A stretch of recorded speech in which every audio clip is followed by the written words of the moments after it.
hello, and welcome to Conversations with Ball Girl. I am your host, Lorraine Williams with BallGirlInc.com, your redefining beauty consultant. And if you're watching, you can see I have with me my beautiful cousin, Melissa. Hey, Melissa. I wanted to bring Melissa on because Melissa is a pre-mental health therapist. Yes. I always get that wrong. But and so I wanted to bring you on today, Melissa, because COVID is wreaking havoc on 2020. So disrespectful. And so we did this before, y'all. So let me just put y'all on a little secret. And we had serious issues. So we're trying it again. And so when we talked last time, Melissa, we were talking about how the CDC has all these regulations about how to keep ourselves physically safe from COVID. But you and I were talking about how to keep ourselves mentally strong during COVID-19. So you had said, because we were talking about being overwhelmed, and you had given some tips on how we can stay mentally fit during this pandemic. So let's pick up that conversation like they were listening, and or they can hear the conversation and just begin to talk about, how we can stay mentally fit during this pandemic. Yeah. So I think what's most important is, first thing is self-care. A lot of times we lack that. We don't do it. We say we do it and we really don't do it. And so I want to first begin with talking about what self-care is. Self-care is any type of activity that you engage in that will help you kind of escape your mind from whatever present stressors you may be having. Some people like to say, oh, when I go and get my hair done or my nails done, that's self-care. But really, how do you feel after that in that moment? Do you feel like you've been able to escape that stress, or is it still there? So that's really what's most important, is understanding what self-care is. But I also want to talk about why it's important. Self-care is important because it helps you maintain a healthy relationship with yourself. It produces positive feelings, and it's going to boost your self-esteem when it's necessary. And it's helpful to remind others that you're connected to, letting them know, listen, hey, my needs are important just as much as your needs are important. And so don't be ashamed when you do take self-care, when you're selfish with your time. It's okay. It's okay. So I wanted to give you some helpful tips. First thing is, make sure you understand that self-care is not a luxury, it's essential. Understand that. Understand that. And so I want to leave you all with some tips as you are processing through the COVID, some grief, some depression. And grief is not just loss of an individual, but you may have lost a lot of things, tangible, materialistic things. So I want to give you some tips.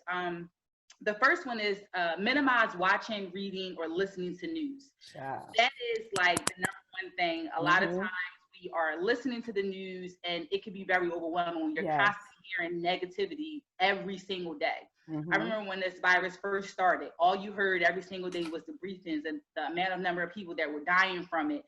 And people were going rampant. They were going to the supermarkets. They were buying up everything. They were hoarding everything. And it was like, oh my God, this is not the end of the world. It's not the end of the world. So I think it's most important that we really try to minimize that. And seek information only from trusted resources. The second tip is to avoid unhelpful coping strategies and substances such as alcohol, tobacco, other drugs. Sometimes we will use those things to suppress our feelings or to numb those feelings that we're feeling, but you've never really dealt with the root of whatever those issues are. So whenever you're done with the high of maybe, high off of a drug or off of a substance, the issue is still there. So try not to self-cope, I should say, with unhealthy habits like that. The second thing, or third thing, I'm sorry, be careful with those what if thoughts. Oh my gosh, I had those thoughts a lot. What if this and what if that? Because what happens is those what ifs turned into bad thoughts. They turn into those, well, what if this thing happened and what if that happened? And that's not healthy for you mentally. And so try to stay away from those. Fourth thing, engage in some personal self-care activities that bring you joy, that brings you peace and happiness. Some examples might be family time, reading a favorite book, maybe listening to a podcast. Hey, if y'all not listening to a podcast, I need y'all to describe to this one, please. Please and thank you. This is the podcast you need to be subscribing to. But I'm trying to tell y'all. Other podcasts that you can connect to that are really helpful. I know I would listen to podcasts in the morning, and Lorraine, your podcast was one of them. When I would drive into work, that was what I read because I listened to because I had to mentally get myself prepared for going into work. And so podcasts are definitely good. The fifth thing is practice relaxation, some meditation, some self-expression via books. They have online videos. There's lots of virtual things that they have access to now, being as though virtual has become a thing. So tap into those relaxation and meditation. This is a big one. Stay in the present and take one day at a time. Wow, that's good. We often sometimes try to skip the present moment and think of the future. And we can't always do that because when you fast forward to the future, you miss what's happening in the present moment. That's so present true. Could be when you are spending family time. You miss being in the present moment with your family, even with your kids, because you're so caught up in the future. You always fast forward and rewind, and we don't really know what the future holds. Exactly. You know? So we got to really learn to be present and stay in the moment, and then take one day at a time. Be kind to yourself. Be gentle. We're so hard on ourselves, especially as mothers, as parents. We play so many different roles. And I know being home, you were school teacher, you was lunch aide, you was missionary, I was the counselor, you was the principal. Right. Everything. Everything. So learn to be kind to yourself, especially while you are home. Utilize spiritual resources, whatever it is that you connected to, whatever higher power you have, whatever you believe in, stay connected and utilize those resources, because that will help you stay grounded. And that will help you stay focused and not stray away. The thing that's been happening to telehealth, consider telehealth, which is like literally mental health support. And so if you need to tap into a therapist, please utilize one resource that I love is Therapy for Black Girls. It's nothing but African-American therapists that are all over. All you have to do is go to the website. They have podcasts as well, and you can tap into whatever therapist you would like that's in your area. The website's up. You can read about them. You can kind of catch up to see what the therapist is all about, what their specialty is, which is important. Because if you're struggling with something, you don't want to connect with a therapist that doesn't necessarily specialize in what you are struggling with. A strong connection. And so definitely connecting to that. Monitor yourself for prolonged sadness. I always tell people, really and truly, monitor yourself, because often when we're sad about something or we're stressed about something, we stay there too long. When I was seeing clients before I relocated, I was seeing clients, and I would always ask my clients, whatever is presently stressing you, is it something that you can get over within 24 hours? Maybe 48 hours. But the absolute latest is 72 hours. Because what happens is, if you stay in prolonged sadness for longer than 72 hours, that's when it turns into depression. And so you want to be mindful that whatever it is it something that's going to matter in 5 minutes, five years? That's good. Learn to balance your emotions, self-regulate your emotions, and remove it. Because if you stay there too long, every day you might be stressed about something. So let's pause there though, Melissa, because that's good, because people are quarantined. People are struggling with, all these different changes, this new normal. And you're right. After 72 hours, it's kind of like now you feeling it in your body. And so how do they balance? How do they regulate? Because right now, this is the new norm. We don't know how long this is going to happen. And things are really happening. Some people are having, we're tired of being in the house, but some people are really having some serious issues, deaths in the family, loss of jobs. How do they balance that? What do they do? And so I always recommend therapy is the biggest thing. If you are ashamed or you don't feel like therapy is for you, then try and talk to someone. Try and talk to someone that you don't necessarily know, because you don't want them to be biased against whatever it is that you are sharing with them. Even if you can't, I know some people, they're extroverts, and being indoors has been a struggle because they love to travel. They gotta be out. You can't really restaurants. You gotta take out, and it's like, well, what do we do? So it's like, what do we do? And so I actually found myself connecting more with nature, believe it or not, because I'm not a nature person. Yes. Oh gosh, go ahead. I have found myself connecting more with nature, and I realized that what brought me joy, and I never realized it, was flowers and plants. See, we family. We family. So I literally told myself that I have to keep a fresh thing of flowers every day, or not every day, a fresh thing of flowers in my house. When it dies, I got to go and get some more. And I also have 2 plants right now. Okay. And I'm about to start making some basil, but I'm literally getting into it because it brings me joy. It brings me happiness. It's just something about it. So you really got to find what it is. Learning to be in tune with yourself is vitally important. Yes. You got to connect with yourself, and this is why self-care is so important. So you have that time. If you have someone trusted that could watch your kids, if you have smaller kids, don't be ashamed. It's okay. Take the time you need, because we're doing so much, and you got to connect with yourself and find what will bring you that joy and that peace. And whatever it is, stay with it. I love that you mentioned the connection to nature, because I do have winter blues. Every winter, I'm like, come on, spring. Like because I need to be outside, and I don't do cold. So it's kind of like, well, you can't have both ways. You can go outside. I don't want to. Now that the spring happened and we were like, oh no, you can't go outside. That for me, that was a prolonged winter. Right.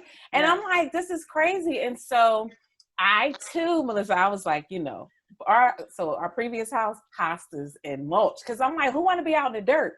Right. Now, like, I'm growing in the house. Yes, I always had plants because it's an easy way to decorate and it doesn't break your budget. Yeah. So I have plants all over the house, but I needed to be outside, and so I started a garden outside. So I have, I grew mustard greens, string beans, peppers, tomatoes, and broccoli. And I'm like, every morning I'm going outside because I'm getting into it myself, and I'm in nature, and it just it's so refreshing for me because I can't run anymore because of this freaking knee. That's another story.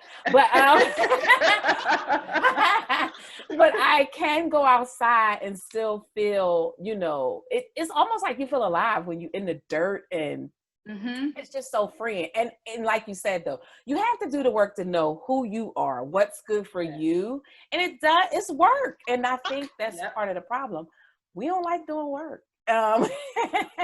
Anything that's too hard, it requires too much. Yeah. We don't want to do it. Then you see stuff about yourself that that might not be too nice. I don't like that. But then you can make the change. And so I think that's awesome. The balance piece, that 72 hours though, that's critical. Yes, seriously. And I mean, because every day, if you don't get rid of whatever could be stressing you in that current moment, you carry that stress over to the next day, and that's added to new stresses that you're going to get that you might not even never know that you're going to get. That's the truth. It's definitely good to try and find balance with your emotions and with stress when it happens, so that you don't continue to carry it and have this long sheet of stress, because that's not going, because then your mind, it becomes very cloudy. You ever had that feeling of, I can't think straight? Oh my God, what's going on?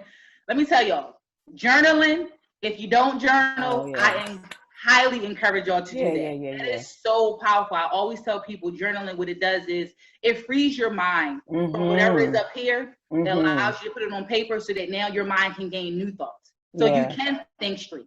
You can actually do whatever task you have set out. And so journaling is definitely good. Meditation. Meditation absolutely. Is so peaceful.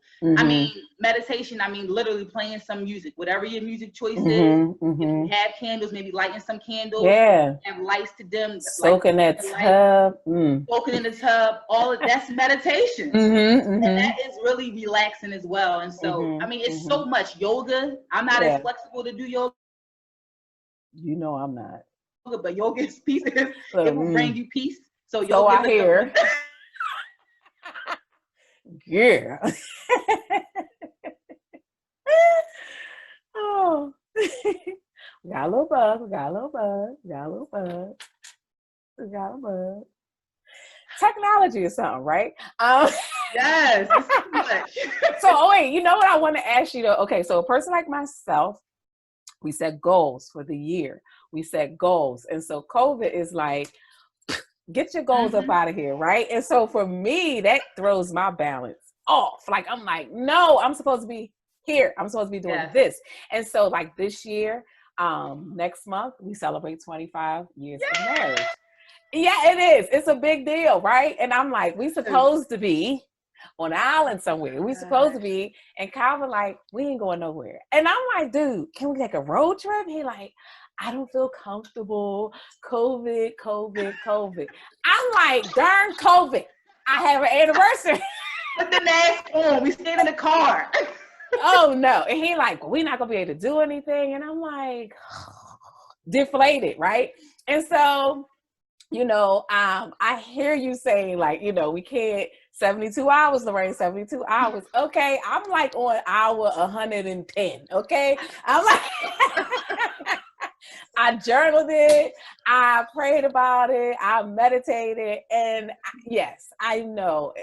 Get out my flesh. Yes, so adding to that point, because what you said resonated with me, because, you know, as of this year in May, I was supposed to get married. Right. I mean, what I prayed for years. Exactly. And COVID just came and just dampened and changed and altered everything. Listen, I'm going to be honest and transparent. I cried. Yeah. I did the nasty cry, the snot, all of that, because I didn't care. But afterwards, I got myself together and I literally talked to myself, self-talk. I literally had to pull myself together. I stood in the mirror and I said, Melissa, this is not the end all be all. Yeah. Okay. You are still able to get married. You're just not able to have a ceremony. Yeah. So at the end of the day, if your ceremony got to be postponed, so be it. But your love is not going to be postponed. I had to be realistic. It was kind of like putting my big girl panties on. Saying, okay, pull it together. Like, right. And I did just that. And I had to learn, like, this is not the end of the world. Yeah. I don't want to put my big girl panties on. I'm like, dang. I'm like, I get it. And you're so right, though. It's just like, it's not the end of the world. And in the grand scheme of things, what everybody else is dealing with, it that's minuscule, right? Yeah. And I'm just like, but again, I don't want to get to the place where we don't validate our own feelings. Absolutely. Right. And a lot of times we do that. It's like, okay, well, yeah, but they're doing worse. And it's true. Things are, but this is seriously how I feel. I'm turning 50 this year. Where am I be in the kitchen? Like in the bedroom? Like, you got to be kidding. Everybody, you can do a Zoom this. Nobody want to do no Zoom. Right. I'm doing Zoom for the podcast because I said I would. But I'm tired of that. Like, I miss. Again, I'm both though. I like my time by myself, but I do like to be, you know, in fellowship with people. Absolutely. And so my family, like when my grandfather passed, although me and my grandfather didn't have that type of relationship, I have a relationship with my mother. I wanted to be there, and COVID is like, you stay home. I'm like, nah, I'm drove in my car. And I just had to look her in her face. Yes, I talked to her, but I need to look her in her face. So I had to go there and sit on the porch, sit on the steps while she's on the porch, just to make sure, you know, she's okay. And it's just like, oh, COVID, man. COVID. That's what 2020 is. It's just COVID. That's it. COVID. And like, you know, we are. And I pray for those families who have lost people, who can't be there when, you know, a loved one dies. You know how our family is. We rally and we're just there. For days, weeks sometimes, you know, and it's just like, when you can't do that, it's like, okay, this don't feel right. You know what I mean?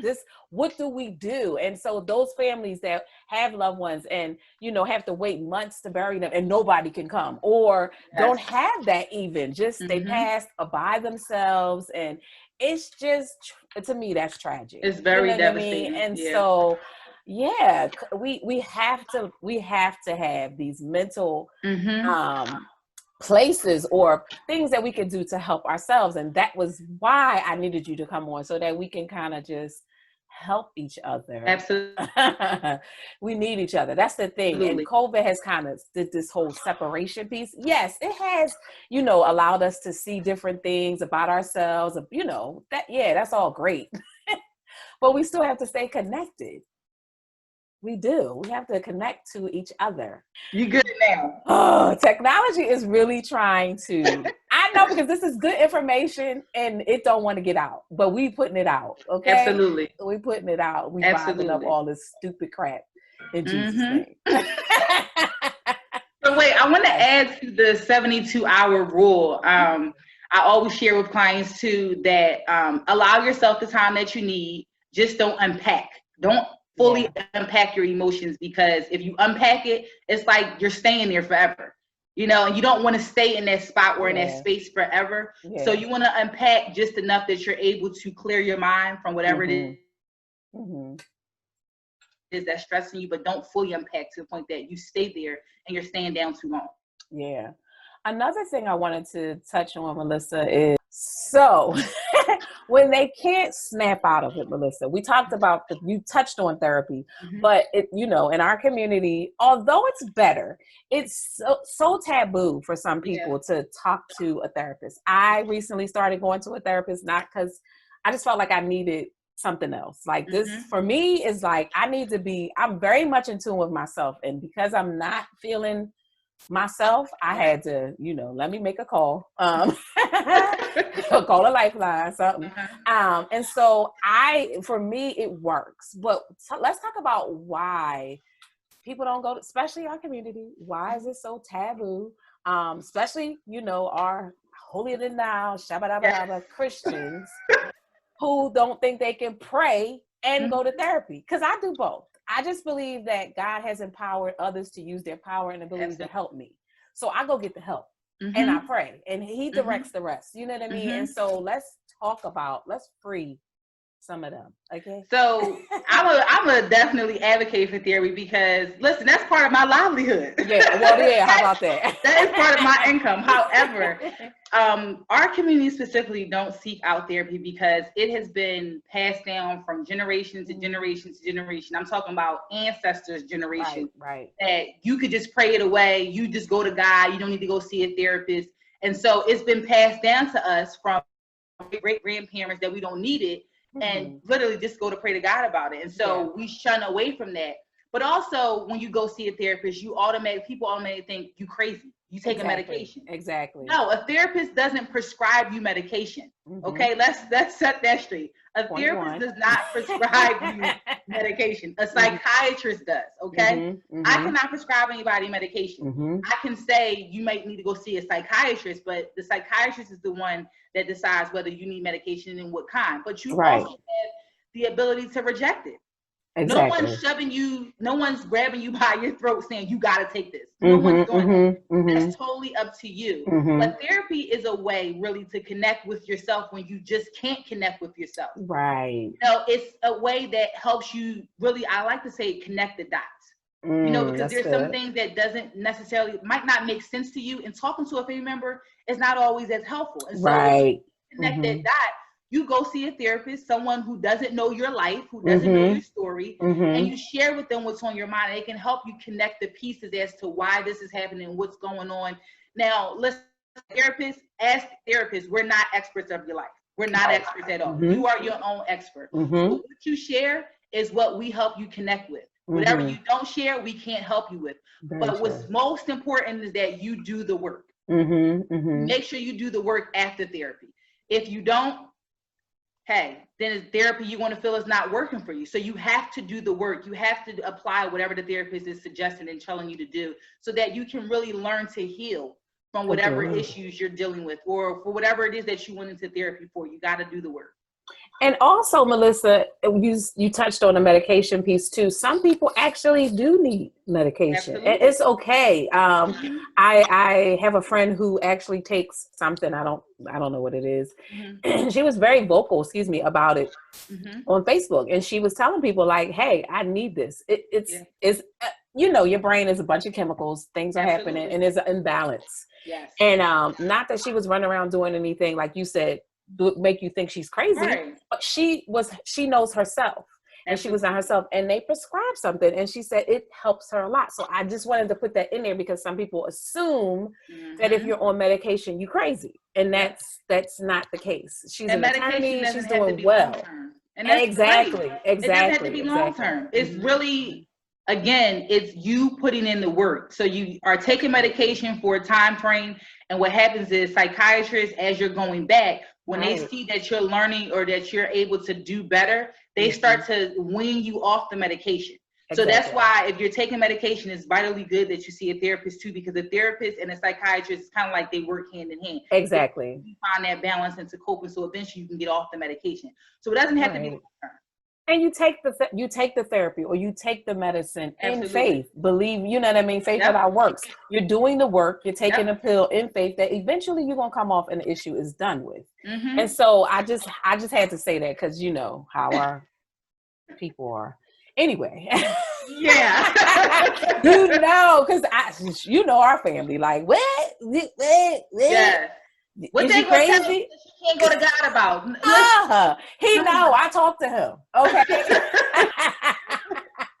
He's like, so sick of that. It's the stigma, and it's just it has to stop. And I'm glad that now, you know, society is a little bit more accepting, but there's still a lot of work that has to be done. So that is acceptable means of taking care of yourself. And during this whole COVID, I'm trying to tell y'all, you got to take care of yourself, man. You have to find your way. And, you know, and this is a good time. Like, although it's a bad time because of COVID, it's still a good time because you're not as busy. Like, can you imagine we didn't have time to like do certain things because we had to go here. We had to drop the kids off here. We had to buy. It was so much you had to do that you didn't have time for it. All that slowed down and allowed us to really tap into that time that we never had to really do it.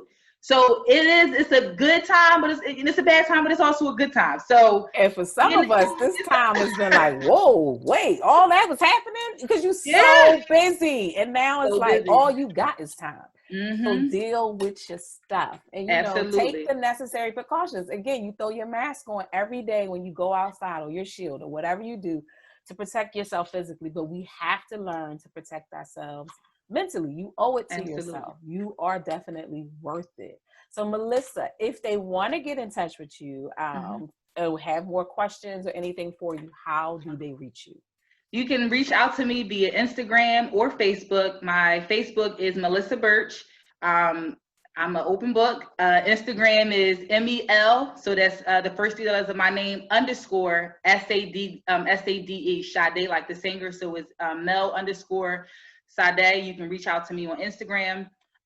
You can also email me if you don't want to reach out to me. My email is pretty long, but it's I'll make sure I'll give it to it'll be in the notes. It's missy101987@gmail.com. You can feel free to reach out to me via email. Don't be ashamed. I don't bite. I'm a very friendly and open person, and I just want to help others. I don't like to see my community suffer, especially alone. You're not alone. So if you need help, please reach out to someone, not just the same family member, but reach out to someone that you don't necessarily know and talk to them about whatever issues you're going through to really help you. That's so good. That's the perfect way to put a cherry on the top of this interview. So guys, you know you can reach me if you have any questions. I'm going to have all Melissa's information in the podcast notes. But if you have any questions, you can reach out to me at info@ballgirlinc.com. I'm on Facebook, Ball Girl Inc. I'm on Instagram, Conversations with Ball Girl. And thank you so much, Melissa, for sharing your wisdom. Of course, she'll be back. She'll be back. Part 2. Right, part 2. Stay tuned. But until next time, guys, go and be great.